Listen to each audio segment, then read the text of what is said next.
the big game. Dog, Super Bowl time. We did our sports update. We've let the bet heads know what's going on in the sports world, and now it is time to break down the big game. 60th one. I'm so excited because this is kind of where we got our start. We had bet this going before the Super Bowl, but I won a lot of money last year around this time. The 2025 season was our first regular season on Bet This because we had joined during the playoffs when the show began. Right. So when the podcast began, it was NFL playoffs, and then the rest of it like NHL, NBA. We didn't have the Olympics either. Now we've got the Olympics. Mm-hmm. So by the way, the Australian Open.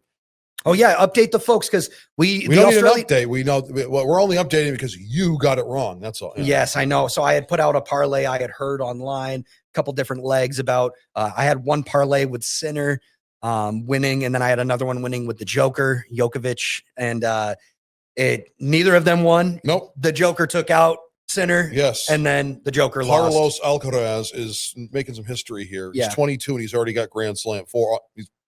I know. He's the Alcaraz, was he the favorite or was Sinner the favorite? Sinner was the favorite. But Alcaraz was what, second? Third. Jokic. Yeah. I couldn't remember because we went over it, but yeah, big ups to him and making tennis fun to watch again. Honestly, like I appreciate good professional tennis. I don't, stay up to date with it like football or baseball. Well, they really, all it really matters is the four majors. Right. The majors, the Grand Slams. It's similar to golf too. When you talk about, although we're going to talk, that's not a major this week. Right. We will talk some golf today because my favorite tournament is happening. Yes. But besides all that, now it's time we for go the to Super the Bowl. Santa Clara, California in our minds. So I do want to mention before we get into it, we tried to do this last year on DraftKings, the platform we use. Normally, you can't bet on the Super Bowl Gatorade odds, but I like to go out, find the odds anyways, just because it's a fun prop.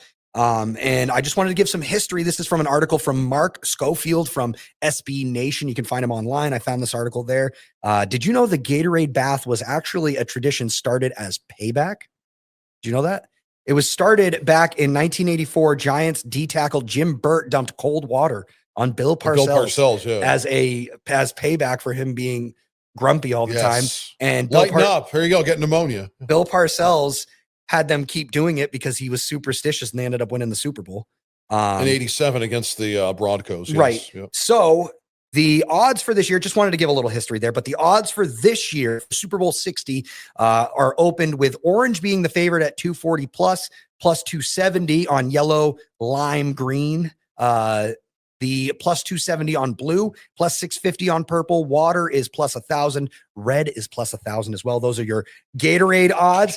And then, J-Dog, let's get into the fun props. You've made Coach Klein really happy. I'm glad. Gatorade. The fun props, the novelty props, if you will. The heads and tails coin toss, that's minus 103. Mm-hmm. The opening coin toss is minus 105 for both sides, New England and Seattle. You can bet on those. You can bet on the jersey number of the first touchdown scorer to be over 10.5 or under 10.5. I like over 10.5 because I imagine, like, I don't know, if Jackson Smith and Jigba gets a touchdown, his jersey number is 11. That's over 10.5. And the over is minus 160. So I'd probably go with the over.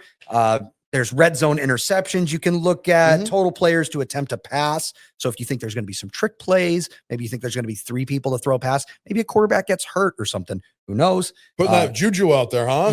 I'd like to see some there chaos. You go, Ricky Bobby. I'm like Tom Brady. I got no dog in this fight. The goal line madness props. Or Hawk. Yeah, the Seahawks attempt a pass from the Patriots 1 yard line or closer, or the Seahawks to throw a touchdown from the Patriots 1 yard line or closer. So this is a fun novelty prop as like a throwback to the previous Super Bowl. To attempt a pass is plus 550. To throw a touchdown from the 1 yard line is plus 1,100.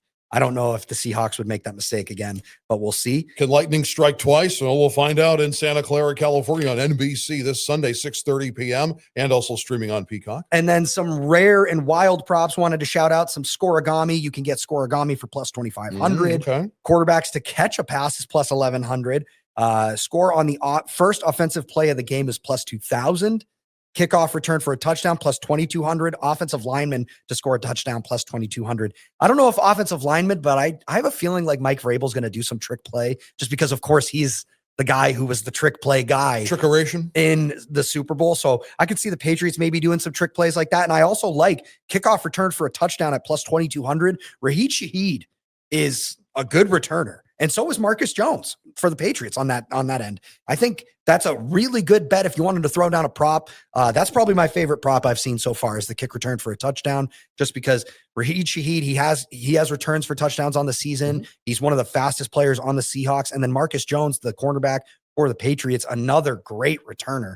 I mean, I've seen him return at least one punt return. I feel like he's had at least one kick return touchdown this season. I'll have to double check the stats in between segments here before we get to the power rankings. But I feel like that's a really good bet. If you wanted to throw like a $5 flyer down, it's plus 2,200. You're going to lose a couple bucks anyways. You're never going to win every bet. So why not take a flyer unless you're really, really lucky. And unless you take a flyer on. Can you find a 4-leaf clover in the winter right now? I don't know. Maybe not where we live, but maybe in Santa Clara you can. And then I've got next gen stats. I'm not going to break down all of this, but you can bet on fastest ball carrier. You can do fastest ball carrier speed props. So over unders, you can pick your fastest ball carrier. You can do like longest distance run from scrimmage, and there's a bunch of options there. So I just wanted to give those options to all the bet heads. Longest passing yards, most yards after catch on a single reception, things like that. And then also make sure you look out. There's record-breaking props as well this week. So for any quarterback to break the passing record, 506 passing yards in a single Super Bowl. That's not going to happen. 216 receiving yards. That's not going to happen. I actually wanted to ask you about these.